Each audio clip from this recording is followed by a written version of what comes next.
quand même joli par ici, tu trouves pas? Oh, regarde un petit chat! Mais on s'en fout, on va tous les buter! Mais Soldat, à la radio! Chef, oui, chef! Y'en a une dans la voiture! Mais non, imbécile, si je vous avais demandé d'écouter la radio, je vous l'aurais dit! Le Toki, quoi!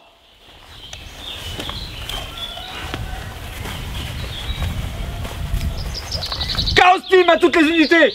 À l'assaut du bloc 109! Go, go, go, go, go!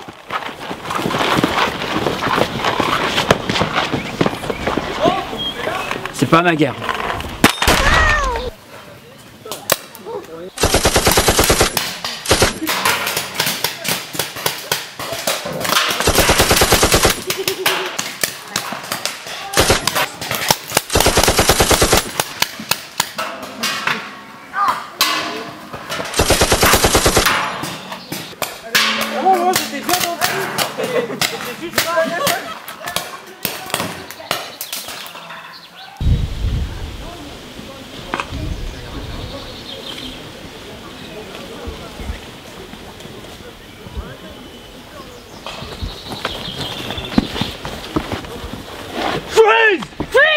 Freeze! Oh, coupez, coupez. Oh, on arrête tout là. Non mais c'est bon, l'improvisation, je vous ai dit c'est cool les mecs, mais pas jusque là quoi. Bon, on va peut-être aller faire l'interview maintenant, non? Qu'est-ce que vous en pensez? Allez, on y va. C'est parti. Qu'est-ce qu'on fait là? On la garde? J'espère, hein, parce que là, on va vite, Oh putain, c'est grave hein. Bon, bah on y va.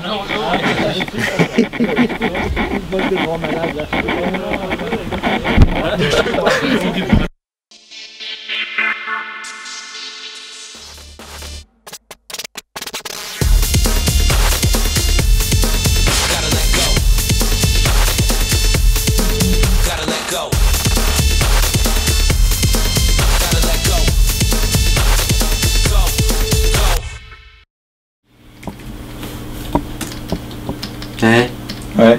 Vraiment. C'est aujourd'hui qu'ils viennent les mecs de Buldank là. Ouais. Attends, Nico il avait pas. Il avait aimé quoi, mais. Ouais, mais il a sans plus quoi. pas... Il a pas. Il a pas suffisamment dit. Ouais, je trouve aussi. Ouais.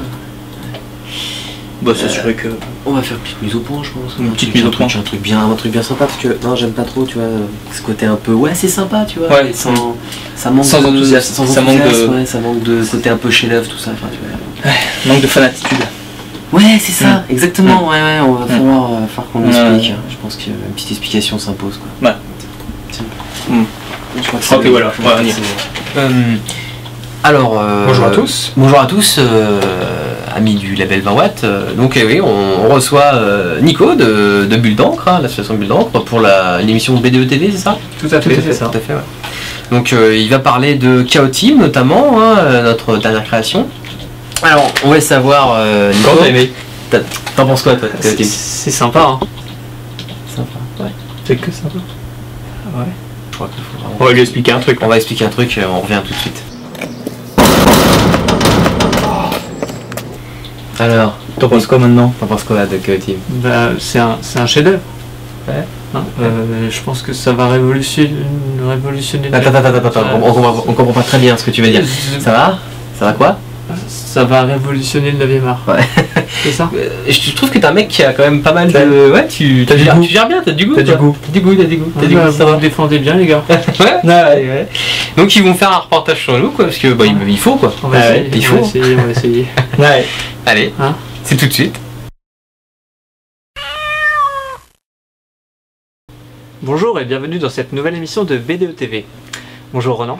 Bonjour Nico. Bonjour Vincent. Bonjour. Merci de nous accueillir dans ton atelier. Mais merci à vous. Un atelier que tu partages avec ton éditeur, Tout à fait. ainsi que ton scénariste de temps en temps. Oui, quand j'ai envie de venir, ouais. Voilà. Seulement. Donc ma première question s'adresse à toi Vincent. Puisque Ronan travaille maintenant sur Chaos Team, mais les spin-offs de Bloc 109 se poursuivent avec un nouveau dessinateur, donc peux-tu nous en parler? Oui, je peux très bien t'en parler. Bloc 109 continue. Sans Ronan, enfin sans Ronan, c'est vite dit puisque Ronan est toujours quand même derrière. Je suis le directeur artistique. Je suis le directeur artistique. Voilà. Comme quoi je ne suis pas complètement puisque je bafouille. Mais bon. Voilà, le directeur artistique c'est un grand mot pour dire qu'en fait il est toujours là. Ouais. Par exemple c'est lui qui fait toujours les... D'ailleurs il faut que tu les fasses, hein, les pages de chronologie qui sont au début de chaque album. Il fera la couverture et ensuite il est quand même derrière le storyboard. C'est-à-dire que moi je fais un storyboard beaucoup plus détaillé que ce que je faisais avant avec Ronan parce que on s'expliquera peut-être par la suite, mais on travaille vraiment à deux sur le storyboard, c'est vraiment une espèce de ping-pong. Donc là maintenant par contre, il est quand même derrière pour, on va dire, passer la barrière de la langue, puisque notre nouveau dessinateur est italien, qui ne parle qu'anglais et italien. Il s'appelle Ryan Lovelock. Voilà, ça fait très italien. Donc en gros, voilà, Ronan sert vraiment pour que le message passe en fait. Ouais. Donc Ryan là... mais on a vraiment, à la base je devais pas le faire. Vincent justement avait fait un découpage très détaillé case à case, mais dès qu'il faisait ses storyboards, c'était pas du tout, enfin ça marchait pas du tout. Donc on a décidé effectivement, voilà, le dessin c'est quand même le langage universel. On a mis 6 bons mois pour mettre au point une technique qui marche, pour avoir le rendu qu'on voulait. Bon, il y a Ryan manifestement qui est un peu stressé, qui a un peu du mal à s'y mettre et tout, donc c'est vrai qu'on est bien à la bourre sur cet album-là, qui aurait dû sortir en mai, mais qui sortira pas du tout à cette période-là. On va essayer de faire les choses bien. Moi, mon scénario il est terminé, je suis déjà en train de penser au suivant. Et avec Ryan, je voulais développer justement une partie de l'univers qui avait jamais été développée, notamment le côté pacifique, quelque chose que j'avais pas vu avec Ronan. Et le but c'était qu'en fait Ryan n'ait pas à dessiner des choses que Ronan aurait inventées. Voilà, c'était pas, on voulait pas qu'il reprenne un univers, mais on voulait qu'il se l'approprie vraiment et qu'il puisse dessiner un peu. C'est ça, qu'il puisse créer des choses de lui-même. Sachant qu'en plus c'est un peu un fan des films de guerre des années 50-60, et donc il donnait une petite patte, une petite touche à l'univers de Block 109 qui était vraiment sympathique. Donc là on passe du côté du Pacifique. Je veux aussi pouvoir introduire par la suite des personnages récurrents qui reviendraient. Voilà, essayer de introduire des petits changements justement du fait du départ de Ronan, essayer de développer ça. Mais là on verra suivant comment ça se passe, comment la collaboration avec Ryan se terminera sur le premier album Shark. Voilà. Parce que là bon, comme on a un peu du mal justement à pouvoir respecter un certain planning, ça laisse augurer moyennement pour la suite. Bon, on verra. Déjà, il faut finir cet album, après on verra pour la suite. Parce que vous avez habitué vos lecteurs à une parution assez... Tout à fait. C'est rapide. Par contre, il y aura un nouveau Block 109, mais pas de moi, ni de Ronan. Tout à fait. Un nouveau Block 109 de Sylvain Cordurier, et au scénario, et au dessin, son nom de famille, c'est déjà... Donc, il est serbe. Zivorad, voilà. Sylvain nous avait demandé s'il pouvait réaliser un Block 109 et on a dit oui, et donc ça se fait. Donc c'est un scénario en fait c'est moi qui lui ai donné l'idée de base, il l'a développé, je l'ai validé et puis voilà. Pour la petite histoire, ce qui est assez rigolo, c'est qu'assez naturellement Sylvain a donné pour nom à son opus Le Sang des Dieux. Le Sang des Dieux, c'était le titre originel de Block 109. C'est comme ça qu'on voulait l'appeler. L'histoire originelle.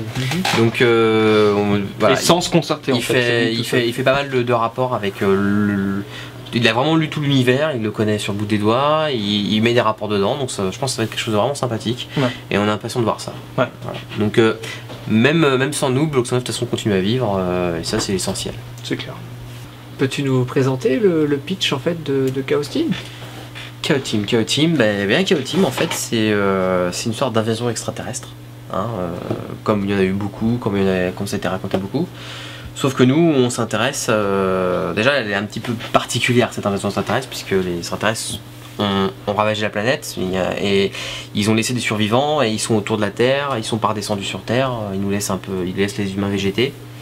Donc ça c'est un peu ce côté très particulier de l'invasion, qui aura une réponse, hein, qui a une explication. Ouais. Et ensuite, nous on voulait, c'était aussi pour nous l'occasion de suivre un groupe de personnages. Et on s'était dit, pour une fois on va pas prendre des survivants, on va pas prendre des braves marines, on va pas prendre des braves soldats, on va prendre des mercenaires purs et durs. Voilà. Alors purs et durs, pas exactement, parce qu'ils ont tous leur petite raison d'être. Et le but c'était justement de pouvoir les faire évoluer et d'amener, de passer, on va dire, de grosses caricatures à des personnages un peu plus sympathiques et bien plus nuancés. D'accord, et donc ce projet-là, il est né comment ? Alors pour une fois, l'idée vient de moi. Une unique fois. Oui, voilà, justement, de manière générale, dans notre collaboration, les idées viennent très souvent de la part de Vincent. Donc après, il me les soumet, j'aime ou j'aime pas. Et ça c'est clair. Alors là, le projet, moi, le premier truc que je fais, je lui fais tiens, j'ai ça. J'aime pas. Bon, on fait pas. Voilà, ça c'est clair et net. Donc non mais c'est important justement voilà. dans notre couple d'auteurs. Hein. Oui, arrête. Non. Que le courant passe à 200%. Donc là, c'était un samedi en fin d'après-midi, j'étais en train de regarder la bande-annonce du film Battle Los Angeles. World Invasion Battle Los Angeles. Une des meilleures bandes-annonces de l'époque que je voyais, parce qu'elle était super rythmée, elle laissait entrevoir juste ce qu'il fallait, en fait, elle donnait vraiment envie. Et là je me dis mais attends, mais pourquoi est-ce qu'on ferait pas une série dans ce genre d'ambiance, donc une ambiance de guerre moderne, d'anticipation, mais avec de l'invasion alien, sauf que effectivement au lieu de s'intéresser aux braves marines ou aux résistants habituels, on s'intéresse aux mercenaires. Pourquoi les mercenaires? Parce que je venais juste de voir et de lire un article avant sur Blackwater, pardon. Blackfire, c'est notre version de Blackwater justement. Et on a décidé de détourner Blackwater en Blackfire. Mais voilà, je lisais un article sur Blackwater et son intervention en Irak. Et puis d'ailleurs c'est encore d'actualité puisque l'entreprise qui est devenue Blackwater, qui s'appelle XI, maintenant a été loue ses services à un énorme conglomérat américain qui est grosso modo un peu partout dans le monde, notamment dans des choses assez louches et bon bref. Voilà. Donc qui s'est mis un énorme conglomérat, une énorme entreprise qui se paye une armée privée, donc on est complètement dans ce qu'on voulait aussi un peu dénoncer dans le donc je joue, voilà. À la base c'est vrai que moi ça fait longtemps que je voulais parler du fait de louer les services pour des entreprises qui assurent la sécurité, qui assurent l'armée, voilà. C'est ce qu'on appelle les pouvoirs régaliens et on est en train de les vendre en fait de plus en plus. Et donc ça c'était vraiment le truc sur lequel on voulait parler. Mais après quand j'ai soumis l'idée, ça fait écho. Ça faisait écho à moi, mes idées que j'avais actuellement à ce moment-là, même si on a mis du temps avant de trouver le ton. Parce que moi je suis habitué à ce que mon idée soit reprise par Ronan, qui l'adapte et qui en fait ce qu'il veut lui dans sa partie. Donc moi je savais très bien que quand j'ai une idée de départ, elle ne ressemble pas exactement à ce que je m'attends, Ronan va toujours s'approprier. Ronan connaissait pas ça. Donc il a mis du temps avant d'avoir son... J'avais effectivement une ambiance et une vision assez précise. Je voulais vraiment une ambiance à la chute du Faucon Noir. Voilà, et on a mis du temps avant de s'entendre là-dessus et de la mettre en place. Je voulais un truc plutôt sérieux. Alors Vincent, on va commencer à moi je partais sur un truc même potache, un peu potache. Parce que c'était mon envie de à ce moment-là. Bon, on le fera un autre jour. Quoi qu'on on y arrive peu à peu parce qu'il y a un peu plus, on met plus d'humour dans Chaos Team qu'on en mettait dans Block 109. Puis il y avait l'envie de toute façon déjà de sortir, de garder un peu le même genre d'univers. Block 109, Block Chaos Team, ça se vaut sur certains sujets, sur certains thèmes, mais le but était quand même déjà de mettre en avant des personnages. On voulait suivre des personnages, donc c'était ça qui était important. Et ensuite c'était d'introduire un peu d'humour. Moi je suis pas à l'aise avec l'humour, je suis pas mais ça viendra. Le comique de situation à la rigueur oui, mais comique comme ça, mettre dans des planches, je me sens pas à l'aise là-dessus. Et je me permets de plus en plus de faire 2-3 blagues dans les dialogues, des choses comme ça. Mais c'est aussi ça je veux dire, ça se fait assez naturellement au sens où voilà, on fait vivre des personnages et ces personnages à un moment ils vivent presque tout seuls. Et du coup, la manière dont ils vont réagir te viennent beaucoup plus naturellement. Naturellement, on finit par les connaître, quoi. C'est ça qui est marrant. Et des petites blagues, des petites choses qui viennent. Voilà, on va pas se forcer pour les faire. Ça va venir assez facile. Voilà. Donc voilà, donc l'idée est née. Donc on a mis bien un an à développer ça. Et un an pour que ce soit vraiment ce qu'on voulait nous. Que ce soit graphiquement. Parce qu'une fois qu'on a trouvé le truc qui nous convenait à tous les deux, c'était Richard qui voulait plus. Parce qu'il dit les gars, ça il y a ce que va pas là, il y a ce que velin et vous faites un espèce de truc mix là. Donc on a j'ai refait encore une troisième version et là on arriver à quelque chose de correct. Voilà. De très bon même. De très bon. Il faut le dire. Alors dans le premier tome de Chaos Team, il y avait peu de place pour les extraterrestres, mais dans le deuxième tome, j'ai l'impression qu'ils vont avoir une place beaucoup plus importante. Obligé. En fait, ce qui est bien chez Achilleos, c'est qu'on a quand même une certaine latitude, on a une certaine liberté.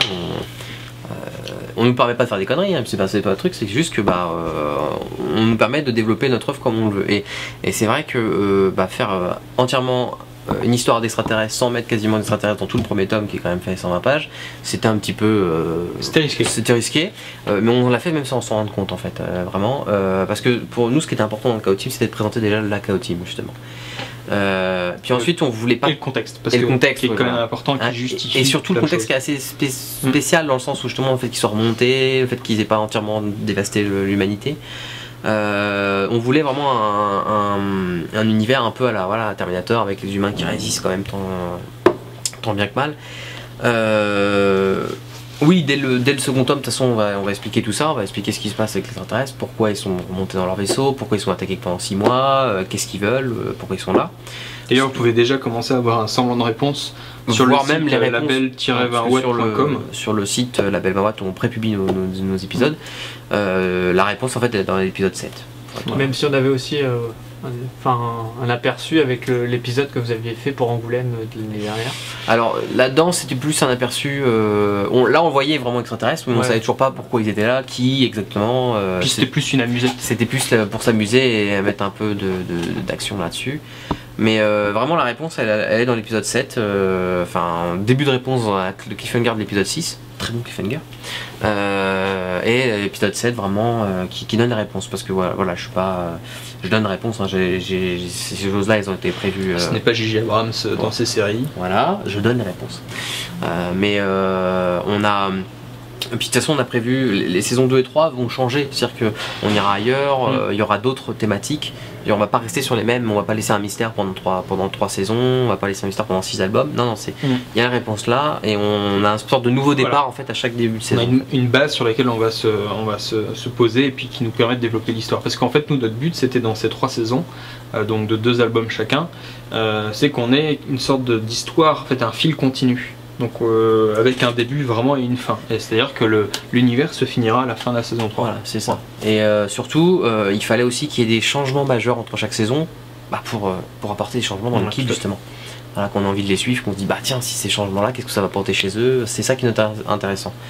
Donc oui, voilà, c'était un peu risqué de mettre pas d'extraterrestres du tout, mais bon, ça se voulait déjà, enfin ça se devait, en fait, il devait y avoir ça parce que c'était comme c'était présenté, et puis ça nous laisse le temps après maintenant qu'on connaît bien l'équipe, maintenant on peut la suivre et on peut aller là-dessus avec. Et surtout on voulait éviter le syndrome de tous les films extraterrestres qu'on a pu voir et revoir. Les extraterrestres arrivent, ils défoncent tout le monde, on trouve une solution pour les battre et on les bat. Voilà, c'est le schéma de quasiment 90% des films extraterrestres. À chaque fois ils viennent sur Terre, ah ouais mais l'eau ça peut les tuer. Super. Pourquoi vous venez sur Terre alors que c'est une planète pleine d'eau, voilà. Ah ouais, les ondes radio ils aiment pas ça. Si j'allume mon micro-ondes ils vont exploser. Enfin voilà, on trouve une espèce d'explication. Ah ils sont sensibles à ça et puis. Non, j'estime que si les mecs ils ont traversé la moitié de l'univers, s'ils ont déjà les moyens pour le faire, c'est pas un micro-ondes qui va les tuer quoi. Donc, faut autre chose. Bon voilà, fallait autre chose, fallait un autre objectif, quelque chose de plus important, plus intéressant pour nous. Après on verra si le lecteur et justement le fait de développer ça sur une série de 6 tomes de 120 pages chacun, ça permettait de creuser vraiment quelque chose de bien plus intéressant que ce qu'on peut voir dans un film où effectivement on est complètement, l'histoire est cernée par ces 2 heures, 2 heures et demie de film. Donc quelque part les réalisateurs, les scénaristes doivent entre guillemets pas faire plus. Pas faire plus, c'est pas forcément ce qu'attendent les gens, enfin la majorité des gens. On vient voir un film d'extraterrestre, il faut qu'on le tétane la tronche, voilà pour moi. Nous on voulait aller un peu plus loin. Donc on espère que le public nous suit, et puis je vous invite de toute façon à lire l'épisode 7, vous aurez la réponse. Parce qu'il est en ligne. Tout à fait. Parce que nous on donne. Alors je sais que vos premiers projets étaient créés autour de soirées films, vous trouviez l'inspiration autour de films. Est-ce que c'est encore votre façon de procéder? Toujours à moitié, oui. Oui, oui et non. En fait, on l'a dit, la plupart de nos influences viennent du cinéma, c'est vrai, plus que de la BD, pour des raisons qui nous sont propres. Tout simplement parce que on est bien plus sensible à une scène filmée et à une association avec de la musique, du son, du mouvement. Sachant que moi, on trouve bien plus d'émotions dans le cinéma que dans la BD quelque part. Ce qui veut pas dire qu'on n'aime pas la BD. Il faut être plus balèze pour faire passer de l'émotion dans la BD. Un mec qui arrive à faire passer de l'émotion dans une BD, il est plus balèze qu'un réalisateur, parce que justement s'il arrive à faire ça, s'il arrive à donner l'émotion avec juste sur le papier, là il est doué quoi, il est très doué.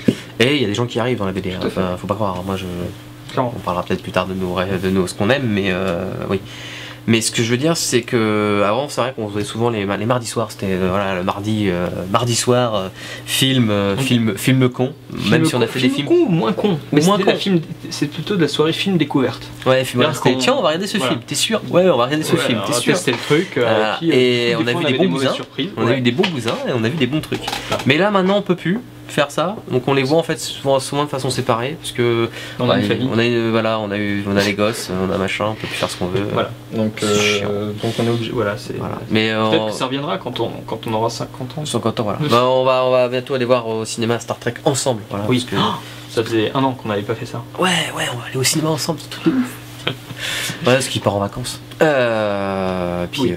Donc voilà, on va y aller, ça va être sympa. Et on va avoir plein d'idées, on va dire que c'est un film pourri. Ou finalement, il va annuler ses vacances. C'est ça, et on va aller que au cinéma. Non, mais oui, donc c'est. Non, mais là, il y a toute une série de films qu'on veut voir absolument tous les deux pour voir justement après avoir l'émulation qui sort. Mais voilà, tout à fait. Mais par contre, du coup, ce qui a remplacé un petit peu ces soirées films, c'est le visionnage de bandes-annonces. Donc, ce dont on parlait dans la petite vidéo qu'on a fait sur notre site, on est vachement sensible aux bandes-annonces. Souvent les bandes-annonces, ouais, t'as vu celle-là et tout, machin. Et ça va générer pour l'un comme pour l'autre pas mal d'idées aussi. Là, si je prends par exemple une des dernières bandes annonces de Superman, elle a une image qui me restait gravée en tête et qui reviendra certainement dans les planches. C'est un moment où on voit un plan sur Zorg.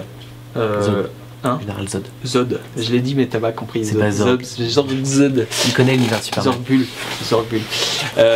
Donc Zod, sur le général Zod, ou juste en contre-jour avec ses yeux rouges qui ressortent. Ouais, ça il est classe. Ou même quand ils se battent dans la ville et on a Superman qui est envoyé contre un immeuble et ça fait une énorme onde de choc comme ça sur la face. C'est des choses comme ça qui visuellement je réutiliserais forcément avec la musique, tout ça. Comme ça génère des tas de choses. On pompe beaucoup et on essaie de le cacher. Donc oui, les bandes annonces, mais on reste compte celles qui ont remplacé plus ça. Génère. Mais voilà, nos soirées, c'est vrai que nos soirées sont plus là, mais on a toujours les mêmes. On se file souvent les films entre nous et voilà, le but c'est de garder en fait, on va dire le même catalogue un peu tous les deux pour pouvoir faire les mêmes références et savoir de quoi on parle tous les deux. Mais ce qui est surtout chez nous générer de la créativité, depuis qu'on se connaît, c'est des balades à deux. Arrête. Il va tout savoir. Où on crée en fait. On l'a fait il y a pas longtemps d'ailleurs. Voilà, on l'a fait il y a pas longtemps. Un nouveau projet là, on n'en parlera pas, c'est tout secret. On a cette envie de faire ça et puis tout en marchant, on défile la pelote. Ton mouvement, ta pelote elle était bizarre. On défile la pelote. Et on en sort quelque chose. C'est généralement là où il y a le plus d'idées qui sortent. Je prends par exemple donc plus vieux, la série Bloc 109, elle est née comme ça. Donc à un moment on se dit la série, pas le bouquin, parce que le bouquin moi j'avais créé un peu avant quand j'étais plus jeune, mais la série, les idées de série, on faisait une balade en Bretagne, on était en vacances ensemble à l'époque, Normandie, bref, c'était au bord de la mer quoi. Oui. Et puis on se baladait, c'est là que sont venues les idées de Ritter Gamania en partie, de Soleil de plomb, voilà, on a eu toutes ces idées là qui sont venues, on espèce de faire un catalogue de 20 idées qu'on a gardé par la suite pour développer. Donc voilà, ça vient surtout, il faut savoir qu'on a les idées à deux, ça c'est clair et net. On est un duo et on reste. Ça reste du ping-pong. Un ping-pong, travail d'équipe. Et bon, après, quand on est comme ça, il vaut mieux avoir les mêmes références. Quoi. Tout à fait. Je me suis même mis à jouer aux jeux vidéo pour pouvoir continuer à avoir les mêmes références. Parce qu'avant lui, j'avais acheté une PlayStation 3, donc j'ai commencé à m'y mettre à fond. Et puis du coup, lui m'a rejoint. Bah ouais, il avait des références que j'avais pas. Oui, mais le problème c'est que t'aimes pas jouer au FPS. Ouais, mais toi t'aimes que jouer au FPS. Non, j'aime bien aussi les third personal shooters. Les quoi? Et sinon on vient de faire le coming out dans la télé. Les third personal shooters. Oui, les third personal shooters. Pardon. Il fait sa blague des inconnus. Des nuls. Chez BDE TV, nous avons voulu créer une équipe Chaos Team pour faire la saison 2 de la série. Pour cela, nous avons fait un entraînement avec du matériel de pro.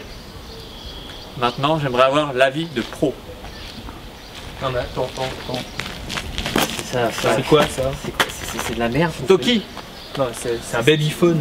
Ouais, mais on avait que ça en stock quoi. Non, mais attends. Et ça marche super bien. Faudrait qu'on t'explique 2-3 trucs. Quoi. Ouais, on a regardé les vidéos, c'est pas possible. Il n'y a pas de cohésion d'équipe, il n'y a pas de discipline. Je veux dire, au niveau de l'action, faut être plus sur la brèche quoi, les mecs. Faut y aller quoi. C'est pas les trucs de tarlouse quoi, merde. Babyphone. Non, ça tu vas me ranger au rencard ça. Babyphone, déjà dans Babyphone, il y a le mot baby. Baby, ça marche pas. Nous on veut des mecs, des vrais, des durs, des costauds quoi. Attends, t'as vu Expendables? Ah, c'est plus ça quoi. Tu vas là-bas, tu Voilà. revois ta copie, Tu vois ta leur fais copie, une ouais, tu lui fais quelque chose parce que là c'est ni fait ni à faire. Ouais. Je suis désolé. Non, non. À bientôt. Oui, Ouais. oui, peut-être, si on a envie, Tu crois qu'on a été convaincant? Je pense que là, tu vois, même si on n'a jamais touché une arme de notre vie, même si on n'a jamais fait le service militaire, on a géré. Parce qu'on est quand même des gros branques quand même. Ouais, je sais, mais ils sont tombés dans le panneau quoi. On n'y connaît rien en fait, mais. Impeccable. Impeccable. Impeccable. Alors vous intervenez beaucoup sur les réseaux sociaux, je pense par exemple aux pages Facebook de vos séries, je pense aussi au forum BDGest où vous êtes plutôt actif avec, enfin vous répondez assez régulièrement à vos fans. Vous prenez tous ces réseaux sociaux comme une sorte de labo afin d'avoir des retours et de modifier avant publication ou... Pas tant que ça, c'est... Surtout qu'on est des branleurs en fait, donc comme ça on est sur Facebook, on a une excuse. On adore communiquer. Ouais. C'est assez naturel pour nous de parler à fond ou de teaser sur ce qu'on fait. Et pour ça, en plus, c'est vraiment quelque chose qu'on adore. Et c'est assez naturellement qu'on est venu, sur Facebook et sur BDGest. Après BDGest, c'est vrai que ça a été aussi une espèce d'habitude qui est venue très vite, puisque sur Block 109, il y a eu une espèce de buzz qui s'est fait très rapidement. Et nous, bah, c'était notre premier album, t'imagines, les gens parlent de nous, de ce qu'on est en train de faire. Enfin, il y avait pas plus grand bonheur, quoi. Donc on est en train d'en parler. Oui, non, ça va pas être. Surtout, il y a plein de gens qui se faisaient des idées en fait de ce que ça allait être, puisque de ce qu'on avait présenté à Saint-Malo. Et les gens qui nous avaient vu à Saint-Malo dire ah ça risque d'être comme ça risque d'être comme ça, puis nous on commençait à flipper en disant c'est pas du tout ce qu'on va faire, on va aller prendre un contre-pied, donc on essayait de réorienter, on leur disait non vous allez voir, et c'est après bah c'est resté. Après pour ce qui est de Facebook, bon bah ça faut le dire, c'est un outil de promotion qui est quand même super, qui est indispensable maintenant aujourd'hui.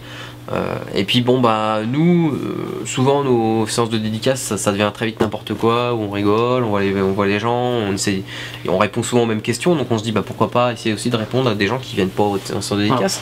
La séance de dédicace c'est quand même aussi un phénomène qui est très enfin pour les gens qui sont plutôt fans de BD, qui connaissent bien le monde de la BD, mais il y a beaucoup de lecteurs qui sont absolument pas au courant, qui savent pas comment ça marche. Et ben nous c'est un peu ce lectorat là qu'on voit jamais, qu'on a envie de toucher quoi, voir.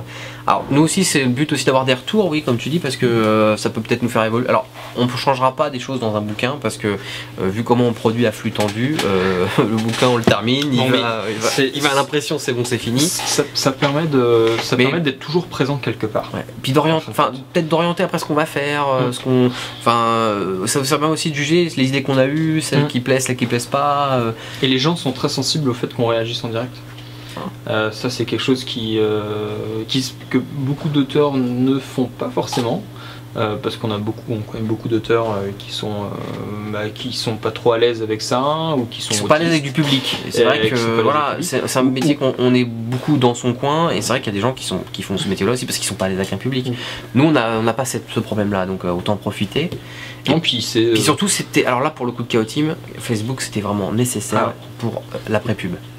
Alors avec l'après-pub on essaie de lancer un truc quoi qui était novateur on va dire, même si on s'est fait damer le pion par Lasman et de Bastien Vives et Balak voilà, alors on l'a fait avant eux, hein, parce que sur tous les trucs de presse on lit grande première. Non c'est nous la grande première, hein, c'est nous. Dans les dates c'est nous, ok. Par contre nous on parle pas de nous. Voilà. C'est parce qu'on est trop violent. Ouais peut-être. Ils font des trucs de combat, de baston. Mais voilà, une pré-pub, nous c'était vraiment pour nous un moyen. C'est pas, on remplace pas la BD papier, hein, c'est justement pour nous, on voit cette façon-là de voir le numérique. Ça nous permet d'exister avant la sortie physique du livre et donc d'en parler. Voilà, c'est super quand il arrive chez son libraire, il sait déjà ce qu'il va avoir. Il y a aussi autre chose. Le libraire lui-même aussi. Et les libraires nous ont suivi parce qu'on leur a expliqué que c'était pas contre eux, on leur a expliqué que c'était pour eux justement, que c'était un moyen pour eux de vendre mieux, c'était pour eux un moyen de teaser sur une série, et ils l'ont compris. Et d'ailleurs la réussite du bouquin actuel tient vraiment dans les mains des libraires, et ça on leur remerciera jamais assez. Et la chose voilà, c'était vraiment un outil pour eux. Et ensuite deuxièmement, c'est aussi un moyen de casser le côté on attend 6 mois avant d'avoir une suite quoi. On recrée un espèce de côté feuilleton comme dans les comics.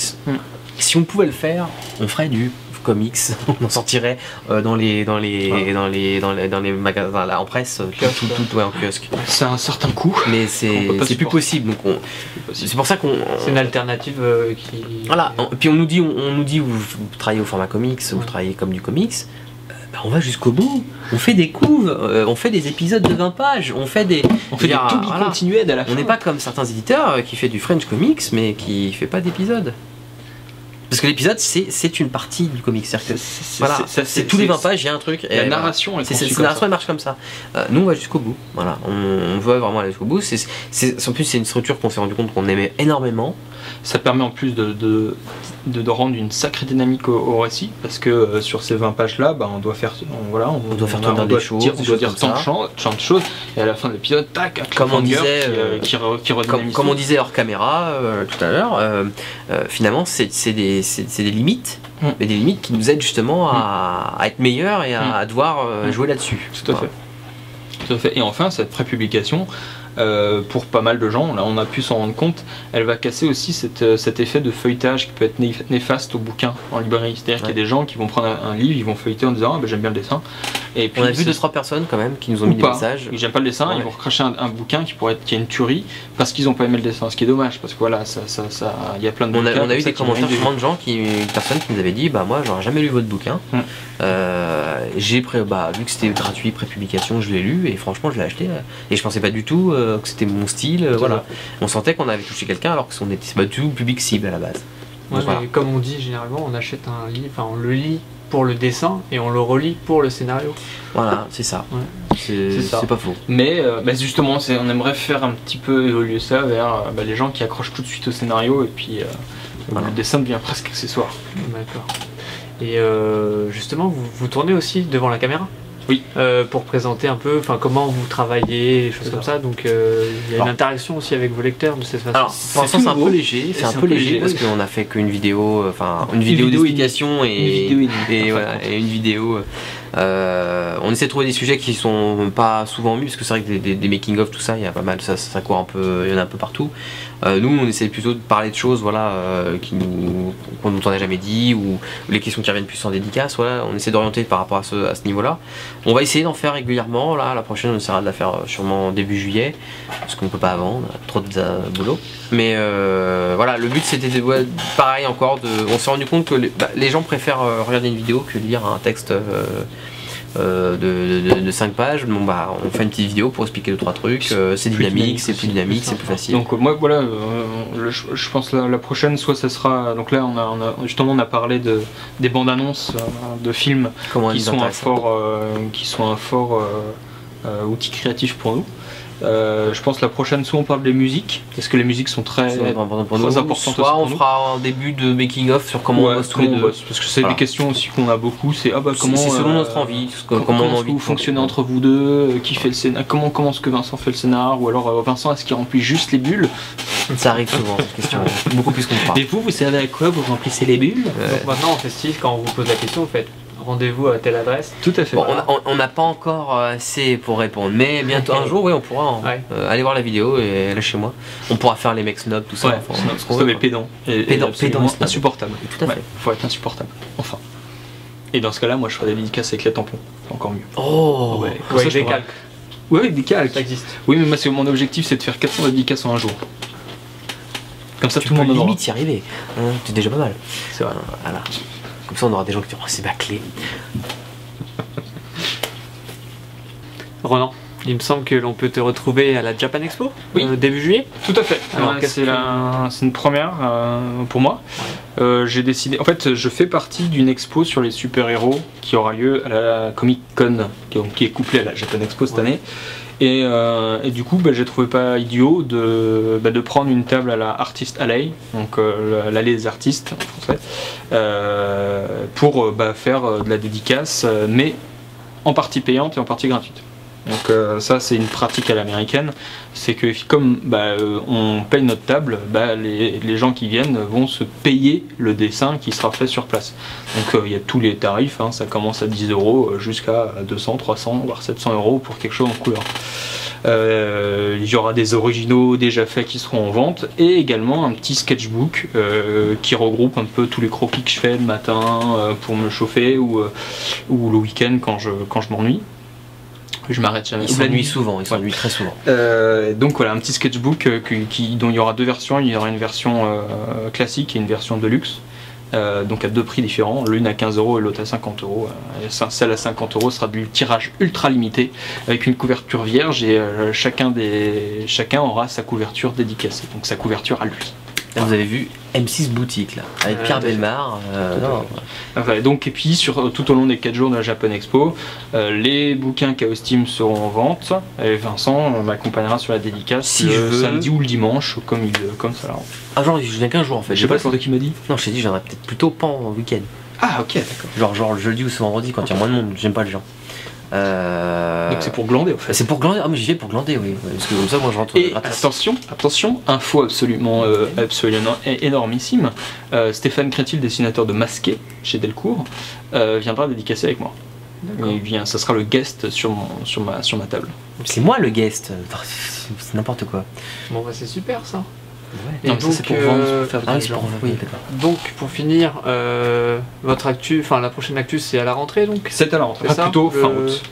C'est le 22 août, c'est la sortie du tome 2, donc du dernier tome de la saison 1 de Chaos Team. Et on peut parler de toutes les actus.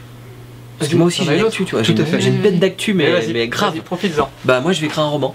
Ouais. Il sort en avril. En avril l'année prochaine. Alors on notera qu'il va écrire, c'est-à-dire qu'il... Non, je suis en train d'écrire en fait, je dois le rendre le 30 juin là. Donc okay. Ouais, c'est fou. Mais j'écris un polar historique qui sortira aux éditions critiques en avril ou en mai, je sais pas c'est quel planning en plus, parce que c'est lui qui fait les couves en fait. Moi je fais la couverture de son roman pour octobre. Voilà, parce qu'il faut après la presse, tout ça machin. Mais voilà, donc je m'essaye à ce premier grand truc. Diversifie. Je me diversifie, voilà. Ça se trouve, il sortira avant le bloc 109 de Ryan. Mais voilà, et puis sinon, bah oui, Chaos Team. Chaos Team, de toute façon, ça sera toujours janvier-février, septembre. Enfin. Ça sera février, septembre de l'année. Toujours. Voilà. D'accord. De façon à finir le 6 en 2015. Saison 1. Et on sait déjà ce qu'on fait pour la suivante, donc pas à peine de donner l'idée, c'est déjà prévu. Et puis celle d'encore après on sait aussi. C'est vrai en plus. Bah oui. Et puis celle qu'on fait en même temps si on sait. Oui, parce qu'on va faire une peut-être en même temps. Mais non parce que ouais. Moi je sais pas quoi faire la nuit en fait, je dors pas. Il dort plus donc voilà. Moi je l'occupe. Et du coup c'est pareil, je disais l'autre fois, j'ai arrêté de faire caca aussi parce que ça prend du temps. Ouais. Et du coup voilà, je dessine tout le temps.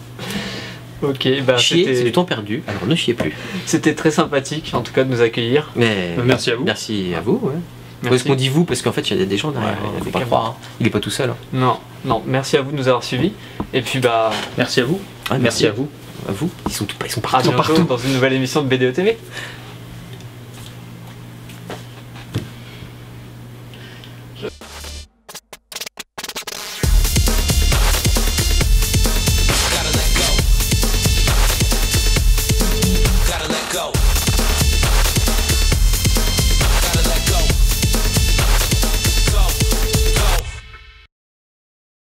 Silence sur le plateau.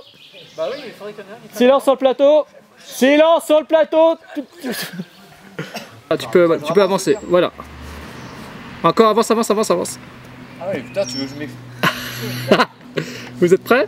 Tu te mets devant la caméra, après tu recules. Et donc j'attends 2-3 secondes avant de parler, c'est ça? T'as 2-3 secondes. T'as le temps que je recule en fait. Ouais. Quand tu fais action. T'attends 2 secondes et tu joues. Ouais. Ok.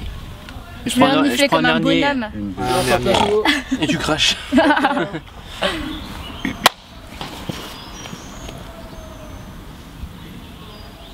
Alors Lernier pour toi, Spooky, et puis toi... Guerrière. Badass quoi. Action. C'est mignon par ici, tu trouves pas? On s'en fout, on va tous les buter. Ceci dit, j'avais pas fini, mais ceci dit... Ah le blaireau. Voilà. C'est une très bonne BD, non vraiment. C'est une très bonne BD, c'est super bien. Non, c'est le scénariste, c'est celui Attends, qui a écrit, j'interviens juste, tu peux le tourner un peu plus. Je sais pas s'il voit bien là, comme ça devrait aller. Non, bah, c'est bon. Ouais, c'est bon. Ah, c'est bon, hein? Ouais, c'est bon. On C'est voit bien le titre, on voit bien la couverture. Voilà, là c'est parfait, tu peux continuer.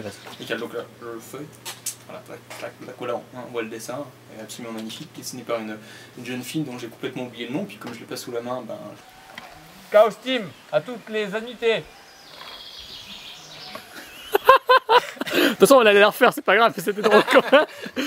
Alors, silence sur le plateau, moteur. Action. Go, go, go, go, go!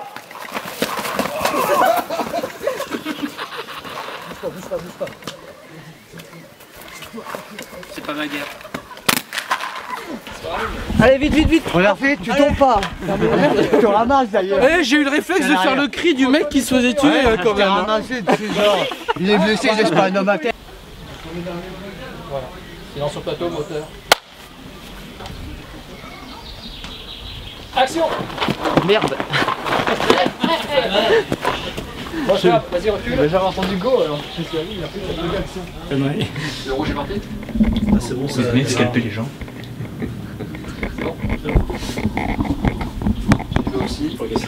Attends, moi je regarde quelqu'un. Elle me voit la caméra? Non, parce que j'ai l'impression qu'elle me regarde. Je suis pas du tout dans le champ. C'est encore là?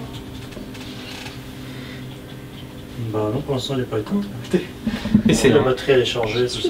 Tu vois. Ouais, j'ai changé les deux batteries hier soir. Et tu me vois?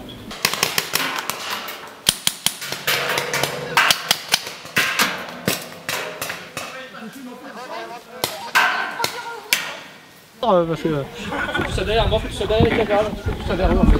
Ouais, ok. Tac. Silence sur le plateau! Attends, recule-toi plutôt vers l'arbre carrément. Voilà, c'est bon, merci.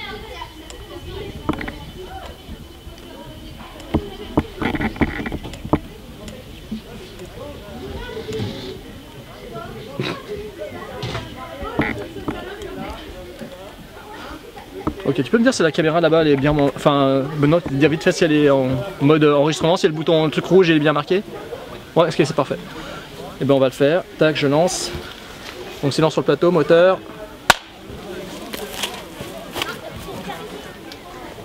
C'est parti. Action!